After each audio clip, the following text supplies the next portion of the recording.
What's going on, guys? Welcome to a new series of episode reviews. This is going to be for Demon Slayer. I guess technically season four. With me as always, I have Blue Spade. Yeah, so uh this arc is called the Hashira training arc. Now, I mean this is of course, the newest season, but there is something that I do want to point out with this particular arc. We're not going to see much action in this one, unfortunately, because for people who've read the manga and and of course know what happens near the end of the story, this takes place before the final arc of the storyline. Hmm. So what you're gonna see mostly, as this title suggests, it's mostly gonna feature a lot of the main cast, including the Hashira we haven't seen in previous arcs. Training to hone their skills to fight against the remaining upper class demons, including Muzan himself. But we're gonna there. It's this arc is mostly gonna delve into much of the backstories of the Hashira we haven't seen before, uh, particularly like Gyu and some of the others as well. Yeah, it kind of seems like this is sort of the opposite of the previous arc, where it seemed like the whole arc was just a fight between, with these two demons, and there wasn't really a lot of, I mean, I guess you could say there was some, like character development with Tanjiro and kind of them sort of revealing some more about his past, or I mean, I guess who his like ancestors are, um, and as well as the other Hashiras. Um, Yeah. this one, on the other hand, like this arc so far, definitely, like you said, a lot of the first episode, like I mean, at least like as I mean, the beginning of this episode at least was like, you did get some action with the some of the Hashira like chasing after this one demon, I guess, who had kidnapped this woman, and they try to go after him, and they end up fighting these other demons, and the demon like uh, eventually like he ends up escaping. He like lures them into, I forget what you call this thing. It's like They call it the the Infinity yeah, the Infinity Castle. Castle. But he ends up getting away. Um, and it's kind of like that's the most of what we get so far in terms of fight scenes, because a lot of the rest of the episode is sort of just like catching people. I guess sort of like going over like what happened in the Swordsmith Village Swordsmith Village arc. And Yeah. also just sort of we do get some scenes with Nezuko, because of course now she's able to walk around in the sun, and she can actually talk, or at least she can say some things. Uh, like there's just a comedy scene with her interacting with Zenitsu, like Inosuke had taught her to, I guess, like to say some words, but also I guess to say his name multiple times or something. I don't know. And it of course just leads Zenitsu um, to kind of like freak out when he sees her, and sees that she's able to just like walk around and talk. Yeah, I mean, it's not her fault. I mean, technically, she doesn't like her intelligence is somewhat limited, to some capacity I mean, because, it does make me uh, question like if she like has it still has any of her like personality from before she was turned into a demon, like when she was still human, or if she's just she's just kind of like also like sort of like learning how to speak again, and is just like this is like she kind of just has a completely new personality or something. But I mean, she doesn't really do much so far. She just kind of says some words, and yeah. yeah. I mean, in terms of Nezuko, what was it? Ubiyashiki's wife does uh, acknowledge that Nezuko is going to be a target because of her ability to walk around in sunlight. Well, yeah. I mean, And now, of course, as we discovered, like at the end of season three, like Muzan is I guess is like targeting her now because she, I forget exactly, like she has some special trait that he's after, um, and that's like the reason that he's trying to go after her. yeah, I mean, in the last season, once he finds out that Nezuko can freely move around in the sun, he believes that by consuming her, he can obtain her ability to to walk around in sunlight because that's the one thing that Muzan has always wanted ever since he became a demon. Because of course, like we seen like that origins story of Muzan by the last episode that he became a demon by mainly by accident from one of his doctors who gave him like a special kind of herb that turned him into a demon. Yeah. But of course, like Muzan, of course, ended up killing him before he can really find out a different way to, I guess, to suppress his weakness from sunlight. But now that he finds out that Nezuko can walk around in sunlight, then like he supposedly he's found his solution. But we'll have to see where it goes from there. Hmm. But yeah, much of what happens and of course in the 3 episodes which we haven't been able to review in the past 3 weeks, but it's yeah it like yeah it was just mostly just a lot of like just a lot of conversations with a lot of the Hashiras, and of course Tanjiro recovering from his injuries from uh from fighting two, well, mostly just one of the upper ranks.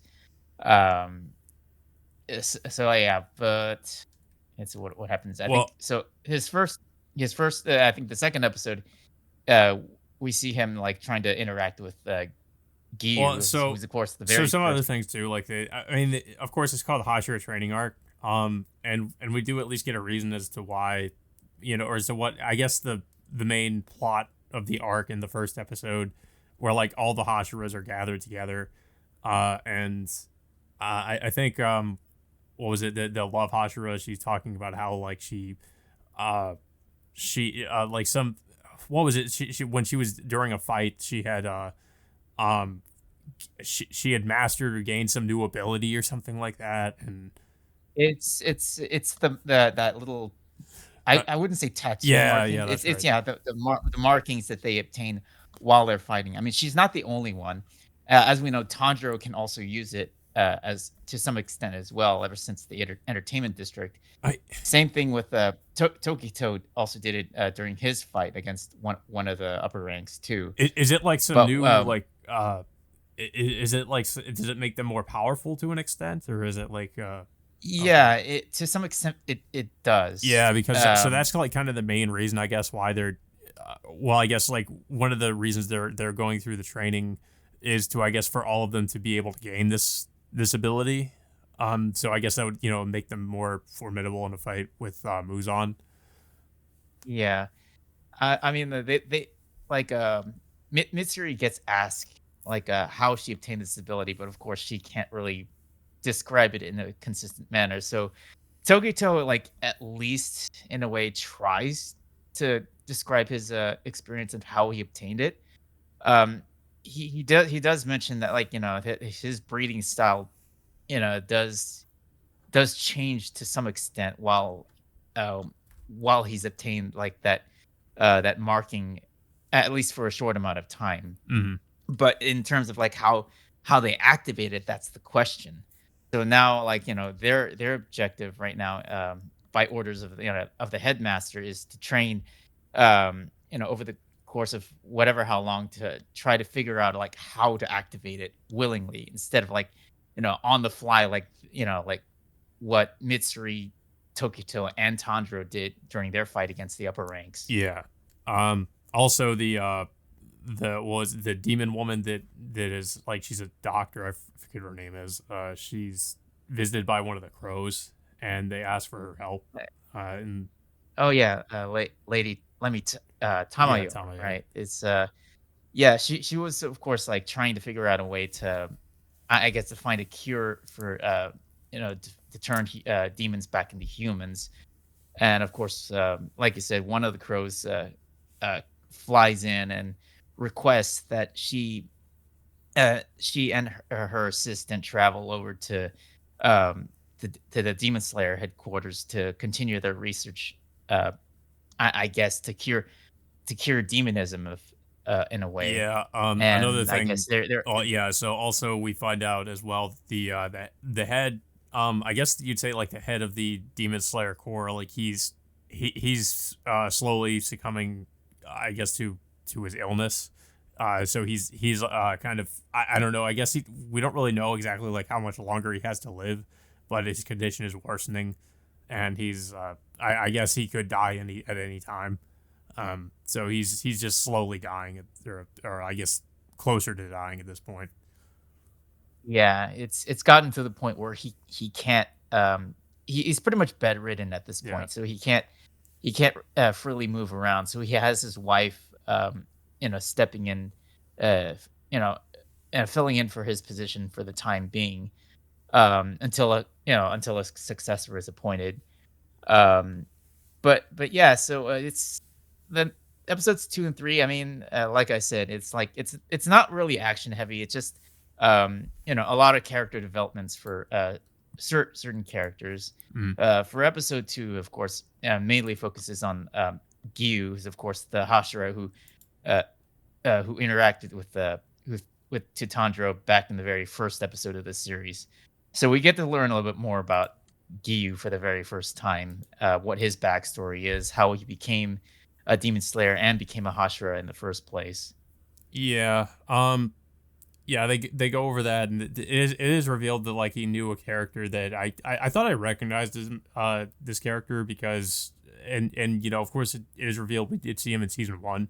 He's one of the one of those I guess you'd say like one of the ghosts that Tanjiro was fighting against during his training, uh, and we learned that he was a friend of Gyu, and that they were childhood friends. And Gyu feels guilty because like I guess like he abandoned him or left him to die or something. Um, It's not that he abandoned him. It's just it was during the final selection um I think thing that he like saved him or so. I forget exactly. Like yeah. yeah, he like protected him and uh, So yeah. yeah, so what happened was Gyu is of course during the final selection, he was attacked by the first demon he came across. And then like, and he ends up passing out shortly after his friend saved him. Mm. And of course he finds out that his friend Sabito, who was the person participating in the trial, ended up getting killed after that. And Gyu, by technicality, like regardless if he didn't even kill a single demon, and ended up passing the final selection. So he does, yeah. We do see that he feels guilty about letting his friend die, and he doesn't feel worthy of even becoming a demon slayer, and never mind becoming a Hashira in the first place. Yeah, so we learned because of that I guess he never technically passed that Hashira or that or not the exam like that they all have to go through. Hmm. Yeah, and he also feels some amount of disappointment that Tandro won't technically become the next water Hashira, because due to the fact that Tandro is becoming more in line of being a flame Hashira instead, because of his because of more in following in footsteps with Rengoku instead of Gyu. But of course, Tanjiro, of course, under the request of the headmaster, decides to interact with, try to get Gyu from his isolation, so so they can both train together. Yeah. So after the events of the second episode, of course, Gyu, of course, like eventually relents, and he decides to train with Tanjiro eventually. Mm. But of course, Tanjiro decides he's going to meet up with Tengen Uzui, who's of course the Sound Hashira, who he fought alongside with during the Entertainment District arc. Not much going along with this episode. It's just like Tengen training a lot of the new recruits, and trying. Basically, he's just going, taking them through hell. And Yeah. and of course the only one person who can really keep up with Tengen's training is of course Tanjiro himself, due to the fact that they both experienced, like, just the harsh realities of fighting the upper ranks in the first place. But yeah, it's just but there is more to it as well, with more interaction with Tanjiro with Tengen's three wives, that they revealed to Tanjiro that Tengen feels guilty over the fact that that he's forced to retire after the events of the Entertainment District arc. So uh, it's Tanjiro feels like he needs to step up his game a bit more in order to I guess uh, to succeed where Tengen ended up failing by the end of that arc. Yeah. Yeah, I mean, we did see some of Tengen training some of the new, I guess, some of the recruits in episode one. Um, Although, like, I actually didn't recognize him at first because, like, he was looking a little bit different than he did in season two. Um, but Yeah. yeah, I mean, obviously due to the fact that he lost his left arm, yeah, and then of course he lost one of his eyes, so he's now forced to wear an eye patch by the end of that battle. But yeah, it's just episode 3, like I said, there wasn't much to it other than like a few sparring matches between Tanjiro and Tengen at the end of the episode. mm, And of course there is another interaction with uh the Wind and Serpent Hashira we saw back in the first episode of this season. Suggest just talking about their experience of what happened. When they suddenly just got into the Infinity Castle briefly before getting out of it. Um, Another thing is like I'm surprised that both of them ended up surviving that ordeal because I thought they would have been trapped at that castle and then yeah. and would have been killed right then That's and actually there. how I expected the scene to play out in episode one when they went into the Infinity Castle, but they got like kicked out of it. I thought that because they showed all those demons, I thought those demons were about to like try to kill them, but that's not of course it's not what happened. Uh, but yeah, I mean, so far, I mean, season four, I guess they're the Hashira training arc. It's okay. It's like I said, I feel like it's kind of like the opposite problem that season three had, where season three was like pretty much just a long drawn out fight essentially, whereas season four is I guess is all just going to be set up for I guess what's going to be the final arc of the series, with them finally going to fight Muzan. Um, and I mean, I mean that makes sense. I guess is considering where they're at in the story, but I don't know. I just feel like I've always felt like the series, at least since the first season, I feel like the main thing is that the series it feels like it almost like has some pacing issues here and there with what it decides to focus on, and how much time it dedicates to something. Uh, I don't know. I mean I also like I feel like it's like the series honestly like it's not a lot of people like to say it's it's the best thing ever, but in my opinion like it's okay. Like it's got okay, surface level characters, and a lot of it is just, just fight scenes, and the fight scenes are good. But in terms of its plot, I feel like that's where Demon Slayer has always, in my opinion, struggled, was with the plot. Because the plot is mostly just, we need to stop Muzan, and Tanjiro, or at least in the beginning, it was Tanjiro trying to cure, or trying to help his sister, which it feels like we've kind of at the end of season three, we've kind of gotten to that point. I mean, of course, she's still a demon technically, but it just feels like the main character has kind of accomplished his goal to some extent. But then, of course, there's also Muzan he has to deal with. But I don't know.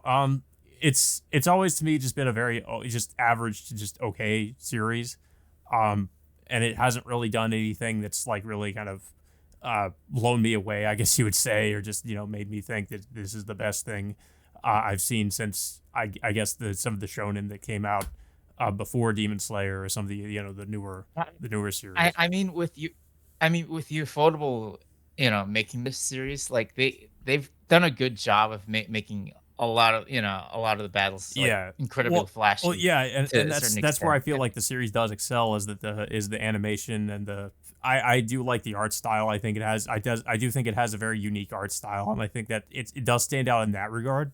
It is visually it is a fairly unique series. But in terms of its plot and character, I feel like that's where Demon Slayer is constantly struggling. Um, mhm. yeah. Um, Yeah, I another thing I do want to point out is there is no official episode count for this, so I don't know how many episodes I would definitely this bet on season this is gonna being around the same be. length as season three, especially considering the kind of story arc this is that it's just a it's a training arc and also just kind of a setup, I guess, like a setup arc for the final arc of this of the series. I can't imagine it's going to be Yeah. any longer than 12 episodes. Yeah, I mean, it is close to the end of the series at this point, and obviously the Infinity Castle arc, which is obviously the arc after this one, is the actual final arc of the series, unless they decide to I don't know, just to drag it out a little bit more. Mhm. But for the Hashira, I mean, like unlike the entertainment district and the Swordsmith Village arc, which were very action heavy from near start to finish, their entirety of their seasons.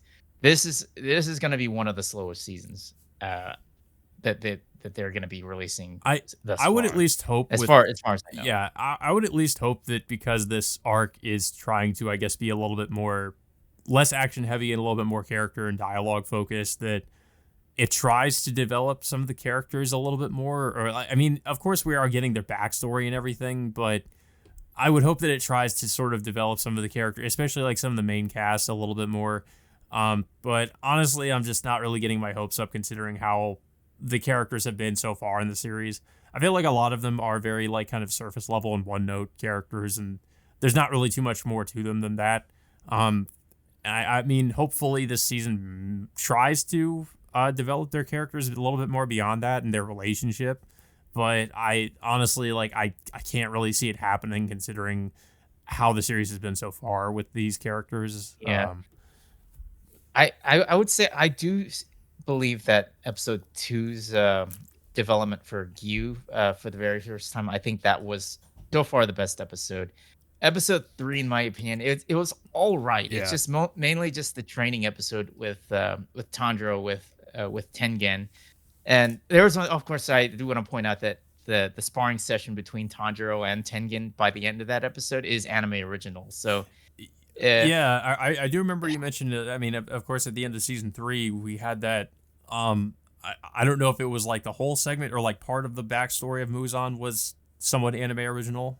Um, yeah, they did. Yeah, some of it was anime original, just to flesh it out even further yeah, than what the manga did. I think still did a good job in fleshing out I Muzan's mean, story, even though it did get placed in such a weird spot in my yeah, opinion.